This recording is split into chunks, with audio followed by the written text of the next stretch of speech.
coisas que eu só entendi depois de 3 anos com o meu escritório de arquitetura. Oi, eu sou a Júlia, eu sou arquiteta. Eu tenho uma empresa de gestão para escritórios de arquitetura. E se você gosta desse tipo de conteúdo, como gerenciar um escritório de arquitetura, nos acompanhe por aqui, assine o canal, porque toda semana a gente tem postado conteúdos, pode te interessar. Então hoje eu vim contar um pouquinho para vocês de coisas que eu entendi e aprendi só depois de 3 longos anos, eu falo, porque pode parecer pouca coisa, mas para mim já foi uma grande evolução. Então ter um escritório de arquitetura com 3 anos de abertura, de carreira solo aí, já é um grande aprendizado. E nós que começamos lá do início, recém-formadas, sem muita bagagem, a gente entende que tem muita evolução durante todo esse processo. Então a primeira dica que eu te daria, ter padronização nas suas mensagens, para a sua comunicação com seu cliente ficar muito mais tranquila. Nós que trabalhamos com projetos de arquitetura, muitas vezes os prazos são mais extensos. E isso é normal. Só que o cliente pode não entender isso. Quantas vezes acontece? Uma semana que assinou o contrato, o cliente já vem, e aí, como que tá meu projeto? Então, dentro disso, algo que eu fiz aqui dentro do meu escritório para facilitar e não acontecer mais esse tipo de coisa, foi ter toda a jornada do meu cliente com mensagens padronizadas, onde eu pego todas essas mensagens, tenho um grupo no WhatsApp comigo mesma só, fixo lá em cima no meu WhatsApp, colo todas essas mensagens lá e automaticamente facilita meu dia a dia. Então, se chega um cliente para pedir proposta, eu só copio e colo, claro, altero o nome, altero algumas informações, mas isso fica muito mais rápido. Meu atendimento hoje é muito rápido. Hoje, até meus clientes elogiam em relação a isso, porque tempo de resposta é muito curto. Avisos de como tá o andamento do projeto, então de 15 em 15 dias eu gosto sempre de avisar o cliente, ó, fulano, falta tantos dias, conforme o contrato, tantos dias úteis para finalizar o seu projeto. Oi, fulano, já finalizamos a etapa tal, estamos entrando na próxima etapa. Então, todas essas mensagens, ter elas padronizadas, pra gente só modificar ali datas, nomes dos clientes, isso facilita e muito, e hoje a comunicação fica muito mais fácil e muito mais leve. Não acontece do cliente ficar mandando mensagem toda hora, perguntando do projeto, perguntando o que está acontecendo. Claro que vão ter os imprevistos, vão ter aquelas perguntas de fornecedor, ou principalmente quando a obra tá rolando e que a gente precisa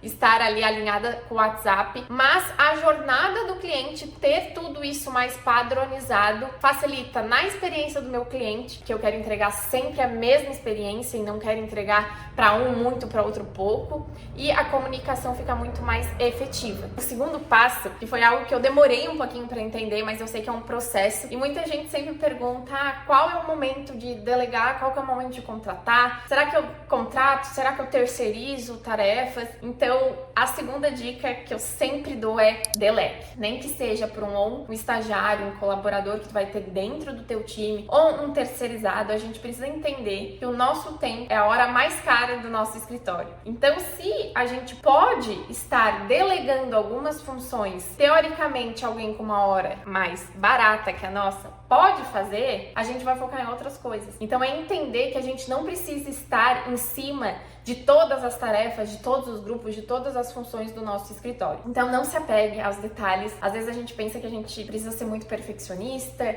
a gente trabalha com detalhes, então a gente é mesmo, o arquiteto é chato, chega a ser até chato de tão perfeccionista, mas a gente precisa entender, projeto de arquitetura, projeto de interiores, não tem fim. Então a gente precisa seguir um processo claro, objetivo, mas não se prender tantos aos detalhes. Ficar aliviada, entender que é necessário a gente delegar e não ficar em cima 100% de tudo. A gente não vai dar conta e a gente precisa focar na saúde da nossa empresa, que é vender, ter fluxo de projetos, ter uma carteira de clientes. Então, quanto antes tu puder delegar, delegue. A terceira coisa que eu aprendi, que hoje faz total diferença dentro do meu escritório, é aprender que eu preciso fechar minha agenda para organização, rotinas internas. Eu preciso entender que eu preciso fazer o meu financeiro, que eu preciso organizar minha agenda, que eu preciso organizar minha rotina, as minhas atividades, isso precisa ter planejamento e eu preciso tirar um tempo para eu fazer isso. É uma dica que eu dou e que funciona aqui dentro do meu escritório. Já tiro, coloco na minha agenda um horário específico para fazer esse planejamento, para fazer essa organização, porque senão nunca tem tempo, nunca vai ser o horário, deixo para depois, tem reunião com o cliente, tem isso, visita em obra, visita em loja, quando viu? Não tive tempo. Então, algo que eu faço é reuniões internas, reuniões de planejamento, de financeiro, de marketing, gravação de conteúdo. Então, é algo que precisa estar na sua rotina, precisa estar dentro da sua agenda com horário. Quarto aprendizado que eu tive e que mudou a vida da minha empresa, a vida do meu escritório e a minha rotina, a minha ansiedade de não ter projetos, de não ter clientes, foi